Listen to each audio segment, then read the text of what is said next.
ስላላለቀ ብዙ የሚፈትኑ ነገሮች ወደ መጨረሻውም አካባቢ ምናልባት ከዚህም በበለጠ ሌላ አጣብቂኝ ውስጥ ሊከቱ የሚችሉ ነገሮች አሉ። የውጭም የውስጥም የየራሱ መሰረታዊ ፍላጎት ያለበት ሂደት ከመሆኑ ጋር በተያያዘ በምንፈልገው መልኩ በምንፈልገው ሁኔታ የምንቋጭበት እድሎች እንዳይጠቡ ሁላችንም ተባብረን በአማራዊ ወንድማማችነት፣ በአማራዊ ባህልና እሴት፣ በአማራዊ ትልቅነት በጋራ ተሳስበን የምንሰራበት ሂደት ካልተገኘ አንዳንድ ስጋቶች የመሪ ምደባው ላይ ሊፈጠሩ የሚችሉ ስጋቶች በእኛም በኩል አሉ።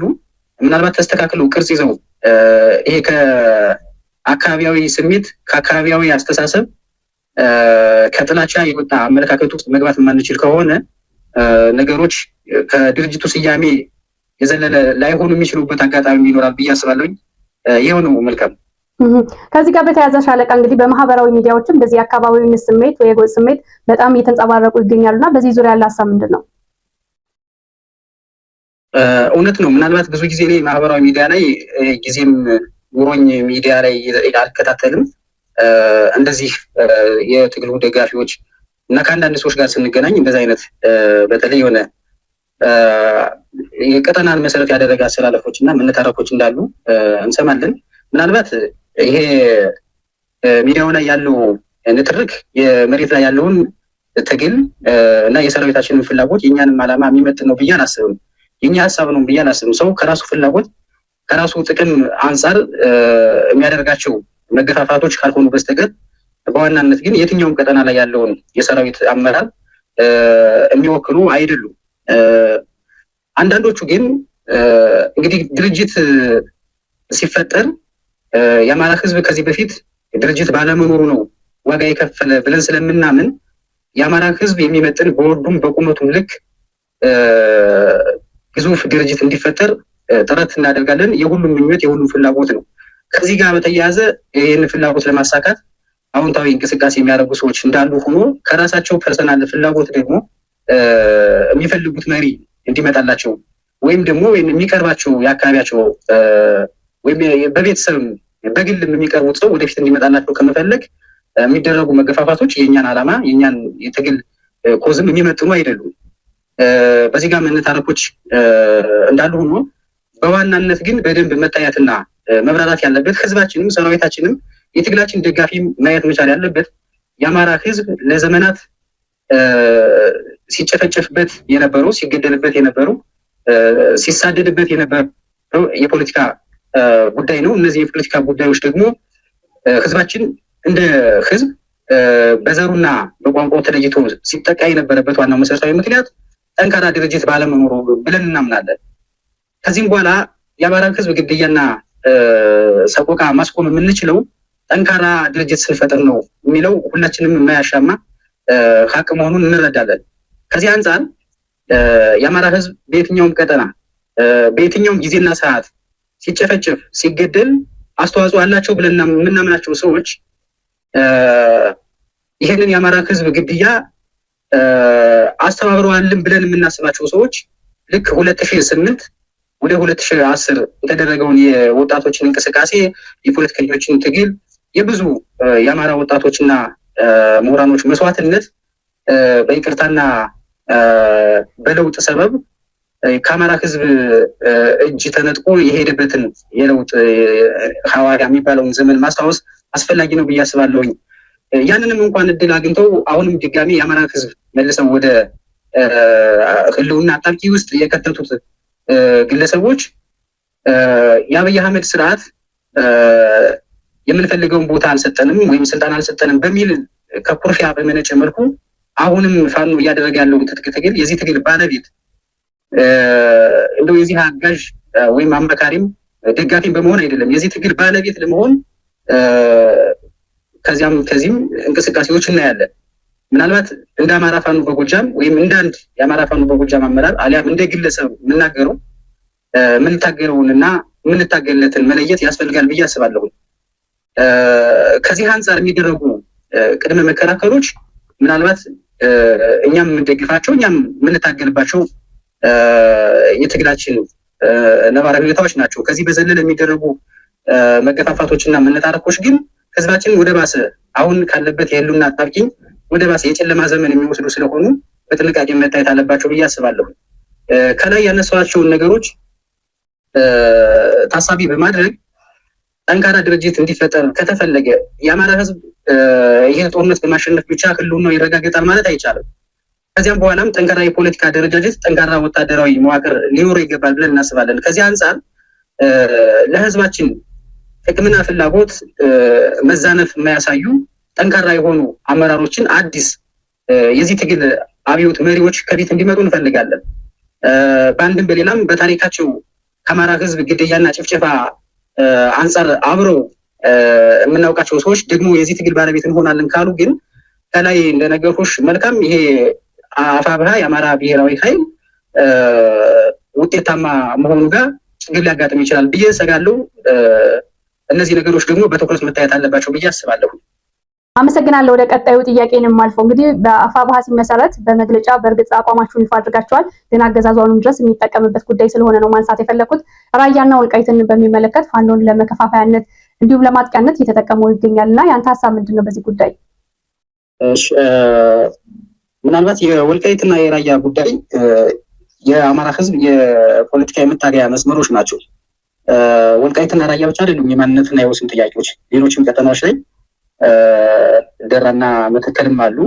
እነዚህንም ታሳቢ ያደረገ ትግል ነው እየታገልን ያለ ነው። ምናልባት ከነዚህ የወሰን ጥያቄዎች መካከል ወልቃይትና ራያን በተባበረ ክንዳችን ሁሉም አማራ ባደረገው ጦርነት ማስመለስ ችለናል። እንግዲህ እነዚህን ወሰኖች ማስመለስም የኛ ስራ ነው። አሁንም ማስከበርም የእያንዳንዱ አማራ ግዴታ ነው ብዬ አስባለሁኝ ብለን እናስባለን። እንደ ድርጅትም እነዚህን የወሰን ጉዳዮች ቀይ መስመሮቻችን ናቸው። ነገር ግን የሆነን ኃይል የሆነን አካባቢ ወይም የሆነን መሪ ለማጥቃት እና ለመዝመት ሲጠቀሙባቸው እናያለን። ምናልባት ተንትነን ለማየት ተንትኖም ለማስረዳት ያክል እንደዚያ የፖለቲካ ምንትን ስለሆኑ ምናልባት በስፋትም መዘርዘር ባይጠበቅብኝም ኦልሞስት ወልቃይት ምናልባት የነ ደመቀ ዘውዱ የገቢ ማሰባሰቢያ ፖለቲካ ሆኗል። አሁን የገንዘብ ምንጭ አድርገውታል። እንደዛም እየተጠቀሙበት ነው እያየነው ያለ ነው። ነገር ግን የሆነ በተለይ ከአማራ ፋኖ በጎጃም ጋር በተያያዘ የአማራ ፋኖ በጎጃም ከህወሓት ጋር እየሰራ ነው ወልቃይትና ራያን አሳልፎ ለመስጠት ነው ሲባል እንሰማለን ብዙ ጊዜ።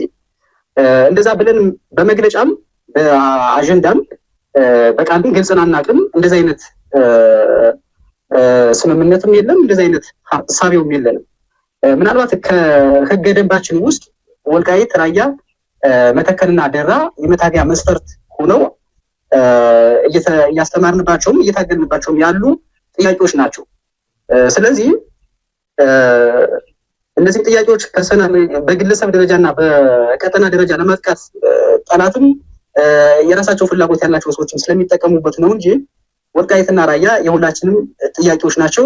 ወልቃይትና ራያ ብቻ አይደለም፣ መተከልና ደራም የሁላችንም ጥያቄዎች መሆኑን በአጽንኦት መግለጽ እፈልጋለሁኝ። ጥሩ ሻለቃ፣ በአሁኑ ሰዓት በአማራ ፋኖ ብሔራዊ ኃይል በጎጃም ያለው የሰራዊቱ ቁመና ምን ይመስላል? የአማራ ፋኖ ብሔራዊ ኃይል ጎጃም ቀጠና ያለው የሰራዊታችን ሁኔታ ከዚህ በፊት የነበሩ ደካማና ጠንካራ ጎኖች በመገምገም ሞስት ሪፎርም በመስራት መዋቅሮችን በመፈተሽ እንቅስቃሴ ላይ ነው ያለ ነው። የሰራዊታችንን አወቃቀርና የሰራዊታችን አቀማመጥ ለማሻሻልና ለማዘመን ሁላችንም እየሰራ ነው የምንገኘው። ምናልባት ኢንተርናሽናል የወታደራዊ አደረጃጀቶችን በጠበቀ መልኩ የመልሶ ማደራጀት ስራም ለመስራት እንቅስቃሴ እያደረግን ነው ያለ ነው። ያው የውጊያና የጦርነቱ እንቅስቃሴ ከዚህ በፊት ከነበረን ተጠናክሮ አሁንም በጠላት ላይ እያደረግን ያለ ነው ውጊያ እንደቀጠለ ነው። ለወደፊትም ተስፋ የሚሰጡ ስራዎችን እየሰራን ያለ ነው። ኦልሞስት በዘመቻ ከዚህም በኋላ ሁሉም የሲቪል አመራሩም ወታደራዊ አመራሩም ማደራጀት ላይ እና አዲስ ሰራዊት ማሰልጠን ላይ በትኩረት ለመስራት ሰፊ ዝግጅት እያደረግን ያለንበት ሁኔታ ላይ ያለ ነው። ሻለቃ እንግዲህ በፋኖ መሪዎች ላይ በአጠቃላይ በአማራ መሪዎች ላይ የተለያዩ የስም ማጥፋት ዘመቻዎች እንደሚደረጉ አውቃለሁ። ነገር ግን ካገኘኸው አይቀር አንተ በአንደበት እንድታጠራው ስለምፈልግ ነው። ሻለቃ ዝናቡ የህወሓት አባል ነበር፣ የመረጃ አባል ነበር የሚሉ አሉባልታዎች ይነሳሉ። ይህንን ፍረጃ እንዴት አየኸው? አመሰግናለሁኝ። አንዳንዶቹ ይህንን ጥያቄ የሚጠይቁት ዝናቡ ማን ነው የሚለው ጥያቄ ሁላቸውም ስለሆነ ይመስለኛል። እንደ ሌሎቹ የነበረኝን ታሪክ በደንብ የማያውቁ ሰዎች ዝናቡ ማን ነው የሚለው ሲያስጨንቃቸው ማያለሁኝ። እውነት ለመናገር ግን ህወሓት በ1983 ነው መንበረ ስልጣኑን የተቆጣጠረው። ዝናቡ የተወለደው 1988 ነው። እንግዲህ ምናልባት በ5 ዓመት ልዩነት ነው ትውልድ እንኳን የተወለድኩትኝ ህወሓት ኦልሞስት መንግስት ከሆነ በኋላ ነው። ከዚያም በኋላም ለተወሰነ ጊዜ ያው 18 ዓመት እስከሚሞላኝ ድረስ ነው ትምህርት ቤት የተከታተልኩት። ከ18 ዓመት በኋላ ግን ቀጥታ ህወሓትን ለመዋጋት ወደ ኤርትራ በረሃ ነው የሄድኩት። እንግዲህ እዚያም ከ2006 እስከ 2011 ኤርትራ በረሃ ነው የቆየሁትኝ። ከዚያም ከ2011 በኋላ ጄኔራል አሳምነው ጽጌ ምልሱን ኃይል የማደራጀት ስራ ሲሰራ ጃሬ ልዩ ኃይል ማሰልጠኛ ስልጠና የገባሁኝ ሰው ነኝ። ከዚያ የዘለለ ግን ምንም አይነት ታሪክ ምንም አይነት ባክግራውንድ የለኝም። ህወሓትን በመታገልና በመዋጋት እንጂ የህወሓት አባል ሁኜ በማገልገልም አልታወቅም። ሰው ምናልባት የኔን ማንነት ለማወቅ የሚያስጨንቃቸው ሰዎች እንዳመጡት ጥያቄ አሊያም ደግሞ የኔን ስምና የኔን መልካም ገጽታ ለማበላሸት ከሚፈልጉ ሰዎች የሚመነጭ ሀሳብ ነው። ምናልባት በዚህ ጉዳይ ላይ እንደው ይሄ ሀሳብ ከተነሳ ላይቀር ሰሞኑን ራሱ በጄኔራል ተፈራ ማሞና በሌሎች አመራሮች መካከል እኔ ጄኔራል ተፈራ ማሞን ወደ መሪነት እንዳይመጣ የተሳደብኩ እስኪመስል ድረስ ነው ሚዲያ ላይ እየተዘመተ ያለው። እኔ ምናልባት ጄኔራል ተፈራ ማሞን አልሰደቡም፣ መሪ አይሆንም አላልኩኝም። እንደዚያ እንዳልኩኝ ተደርጎ ግን ምናልባት ሚዲያ ላይ የሚደረጉ አንዳንድ መጥፎ ነገሮችን እያየሁኝ ነው። ሰው ለዚህ ትግል አይመጥንም ብዬ ካመንኩኝ ፊት ለፊት በመናገር እታወቃለሁ ብዙ ጊዜ። ከዚያ ውጭ ግን ለአማራ ህዝብ ይጠቅማሉ፣ ለአማራ ህዝብ ጥያቄ እንታገላለን የሚሉ ሰዎችን በግለሰብ ደረጃም በአደረጃጀት ደረጃም የትኛውንም ኃይል ጠቅሼ ተችቼም ተሳድቤም አላቅም። እኔ ከዚህም በኋላ ብዙ የምኖረው ራሴንም ማሻሽዬ የተሻለ ደረጃ ደርሳለሁ ብዬም ስለማስብ እንደዚህ አይነት መጥፎ ስራዎችን መስራትም አልፈልግም። በመጥፎ ስራዎችም ያለኝን ገጽታ ማበላሸት አልፈልግም ብዬ አስባለሁ። የትኛውም አካባቢ ላይ ህዝቡን እወክላለሁ፣ ሰራዊት እመራለሁ ያለን አካል አከብራለሁኝ። ኢቭን በአሰላለፍ ደረጃ እንኳን ተቃራኒ ናቸው ብለን የምናስባቸው ከነ መከታው ጋር ምንም አይነት ግለሰባዊ እንትን የለኝም እኔ እውነት ለመናገር እና የሌለኝን ማንነት የሌለኝን ገጽታ ለመስጠት የሚደክሙ ሰዎች አንድም በቅናት ሁለትም ያው በቀናትነት ነው ብዬ አስባለሁኝ። የነበረኝ የህይወት ታሪክ ግን ይሄ ነው ብዬ እንኳን መዘረዝረው የለም። ገና የምኖረው ይበልጣል ብዬ አስባለሁ። አመሰግናለሁ። በጣም አመሰግናለሁ። እንግዲህ ፋኖን ተስፋ የሚያደርግ የአማራ ህዝብ አለ ብሎም የኢትዮጵያ ህዝብ አለ። ለእነሱ ክብር ስንል ይህን ጥያቄ አነሳሁትኝ ለሚወዱ እንዲሁም ደግሞ ትግሉን በተስፋ ለሚጠብቁ ለእነሱ መልስ እንዲሆን አስቤ ነው ጥያቄ አነሳሁትኝ። በጣም አመሰግናለሁ ስለሰጠኝ ምላሽ። ሻለቃ ዝናቡ በሌላ ጊዜ በሰፊው እንገናኛለን ብዬ አስባለሁ ካለን ጊዜ አንጻር። አሁን ግን እኔ ጥያቄዎችን ጨርሻለሁ። ማስተላለፍ የምትፈልገው መልእክት ካለ እድሉ ልስጥ። እሺ፣ ማስተላለፍ የምፈልገው መልእክት እንደው ከዚህ ከትግላችን ሜዳ ውጭ ሆኖ ትግሉን በማገዝም ትግሉን በመመልከትም ትግሉን በመንቀፍም ያሉ ሰዎች ምናልባት አብዛኞቹ የአማራ ህዝብ ትግል የማይደግፉ አማራም ያልሆኑ ሰዎች በዚህ ትግል ውስጥ አሉታዊ ስራ እየሰሩ መሆኑን ብረዳም አንዳንዶቹ ደግሞ ፐርሰናል ከግል ፍላጎትና ምንድነው ይሄ ከአካባቢያዊ ፍላጎት አንጻር የሚደረጉ መገፋፋቶችና መጠላለፎችን ቆም ብሎ ማየት አለባቸው ብዬ አስባለሁ። ምንድነውም እንደ አማራ ነው፣ የምንጠፋውም እንደ አማራ ነው።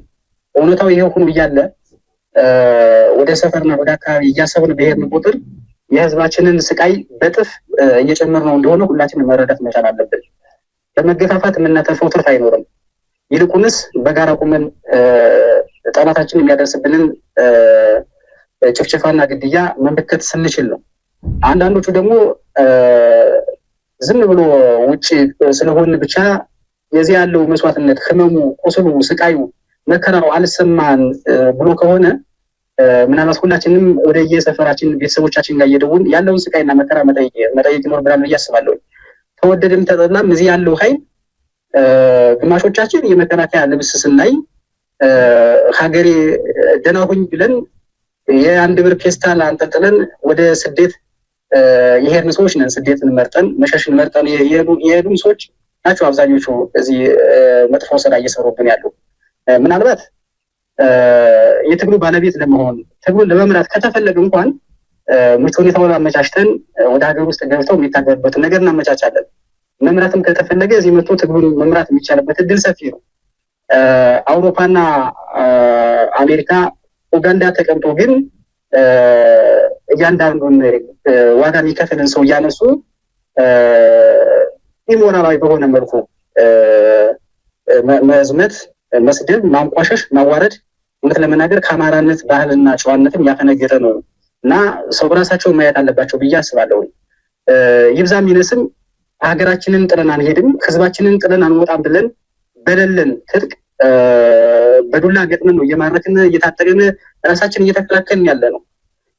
ማንም ለዚህ ትግል እዚህ ግባ የሚባል አስተዋጽኦ ባላበረከተበት ሁኔታ የዚህ ትግል ባለቤት ነኝ በሚል ስሜት ብቻ የሚደረጉ ዘመቻዎች፣ ትችቶች፣ ስድቦች እጅግ ፍጹም መስተካከል ያለባቸው ጉዳዮች ነው ብዬ አስባለሁ። ከዚያ ውጭ ጎጃም በመወለድ የአማራ ፋኖ በጎጃምን መወከል እንዳልሆነ ሰው መረዳት አለበት። ጎንደርን በመወለድ የጎንደርን አካባቢ አደረጃጀት እንወክላለን ማለት አይደለም። በዚያ መስፈርት መታየት መቻል አለበት።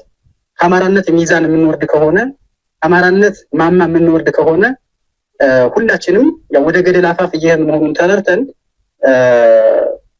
ሁላችንም ባለን ክብር ባለን ታላቅነት ጸንተን ይህንን ታላቅ ህዝብ ለነጻነት ማብቃት አለብን ብዬ አስባለሁኝ። ከዚህ ጋር በተያያዘ